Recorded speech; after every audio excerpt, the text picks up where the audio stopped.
প্রিয় দর্শক, আজকে আসছি একটি ডিম রুদ্রের মধ্যে বাজার জন্য। এই যে আমাদের ইমরান, সুমাইয়া, তারপর প্রবাসী মানিক মিয়া, এবং লাস্টে আমি যেই বিষয়টা লক্ষ্য করলাম যে মাওলানা মাহমুদুল হাসান সহকারে এই রুদ্রের মধ্যে ডিম ভাজা শুরু করছে। আসলে এটার প্রকৃত রহস্যটা কি, এটা জানার জন্য মূলত আমি এখানে আসছি আপনাদের সামনে তোলার জন্য, যে আসলে কি ডিম রুদ্রের মধ্যে ভাজা হয়। এটা কিন্তু আমি একবারে সত্য রিয়েল ভাবে আপনাদের সামনে তুলে ধরতেছি, এই ডিমটাকে আসলে রুদ্রের মধ্যে ভাজা হইব কিনা। 15 থেকে 20 মিনিট রুদ্রের মধ্যে এটা রাখছি। অনেকে বলে যে 5 মিনিট রাখলে, 10 মিনিট রাখলে নাকি ডিম ভাজা হয়ে যায়। আমি আসলে এটা পরীক্ষার জন্য আপনাদের কাছে আসছি, দেখি আসলে এটা কি ডিমটা কি ভাজা হবে কিনা। আপনারা দেখতে থাকুন, আমার সাথেই থাকুন, এবং যারা এইগুলা করছে আসলে কি এটা সত্য না মিথ্যা এখনই যাচাই হবে। আমি দেখতেছি, রিয়েল ভাবে দেখতেছি আসলে কি ডিমটা হবে কিনা। আমি প্রথমে এটা রৌদ্রের মধ্যে ছিল, তো আমি তেল দিয়ে নিতেছি। এই যে তেল দিয়ে নিলাম, দেখা যাক। এখন আমি ডিমটা ভাঙতেছি।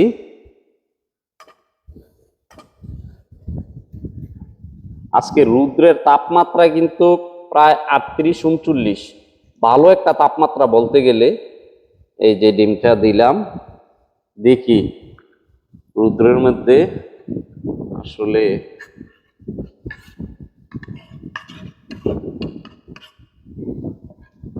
রৌদ্রের মধ্যে এটা কেমন হয়।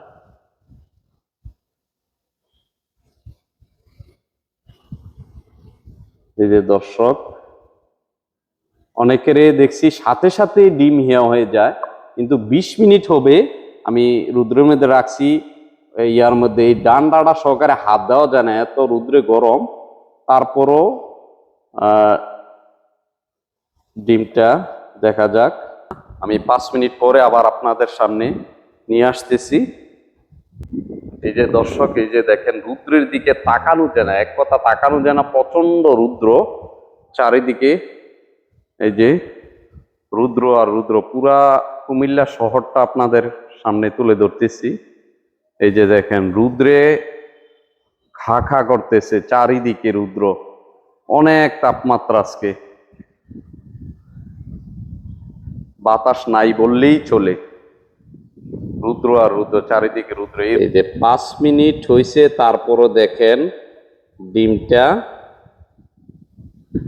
ওইভাবে কিন্তু আসলে ওই নিচে দিয়ে হালকা একটু ইয়ে হয়েছে। কিন্তু এই যে মানুষ আমাদের সাথে প্রতারণা করতেছে যে রুদ্রের ডিম রাখলে রুদ্রে নাকি ডিম সিদ্ধ হয়ে যায়।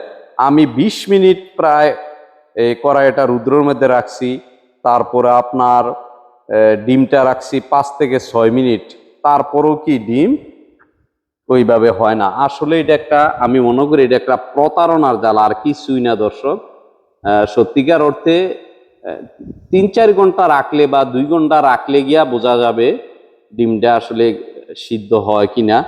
আমি মনে করি শীতকালেও যদি এই 3-4 ঘন্টা বা 2 ঘন্টা এই কড়াইয়া রুদ্রের মধ্যে রাখা হয়, আর এটার মধ্যে ডিম সিদ্ধ করা হয়, সাথে সাথে ডিম বাজি হয়ে যাবে। তো এটা শুধু রুদ্রের জন্য না বা তাপের কারণে না।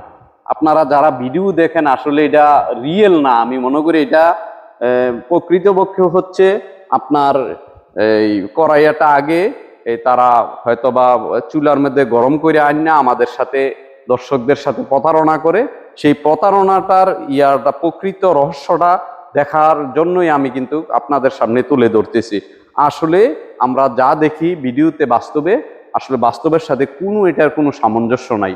কারণ এখানে আধা ঘন্টা প্রায় ব্যয় হলো, ডিমের কোনো ওইভাবে নাই। কিন্তু অনেক 5 মিনিটের ভিতরেই রুদ্র গরম হয়ে যেত। এটা যদি সৌদি আরবের 55-60 মাত্রা তাপমাত্রা হতো তাহলে বিশ্বাস করতাম। বাংলাদেশের প্রেক্ষাপটে 40 ডিগ্রি বা সর্বোচ্চ 42-43 ডিগ্রি, এই 43 ডিগ্রিতে 1 ঘন্টা 1.5 ঘন্টা ও যদি আপনি কড়াইয়া রুদ্রের মধ্যে রাখেন, ডিম ওইভাবে সাথে সাথে আপনার ডিমটা হবে না, কখনো হবে না। তো এটা আসলে সম্পূর্ণ রং। আমি এটা প্রতারণার জন্যই আপনাদের সামনে এই ডিমটা সহকারে তুলে ধরলাম। ওকে, আপনারা যারা যেটাই বলুক এটা কখনো বিশ্বাস করবেন না, কারণ আজকে আপনারা দেখলেন আমার সামনে একদম বাস্তব একটা ডিমের যেই প্রতারণা করতেছে ইউটিউবে ফেসবুকে, এটা তুলে ধরলাম। ওকে, ভালো থাকবেন। আসসালামু আলাইকুম।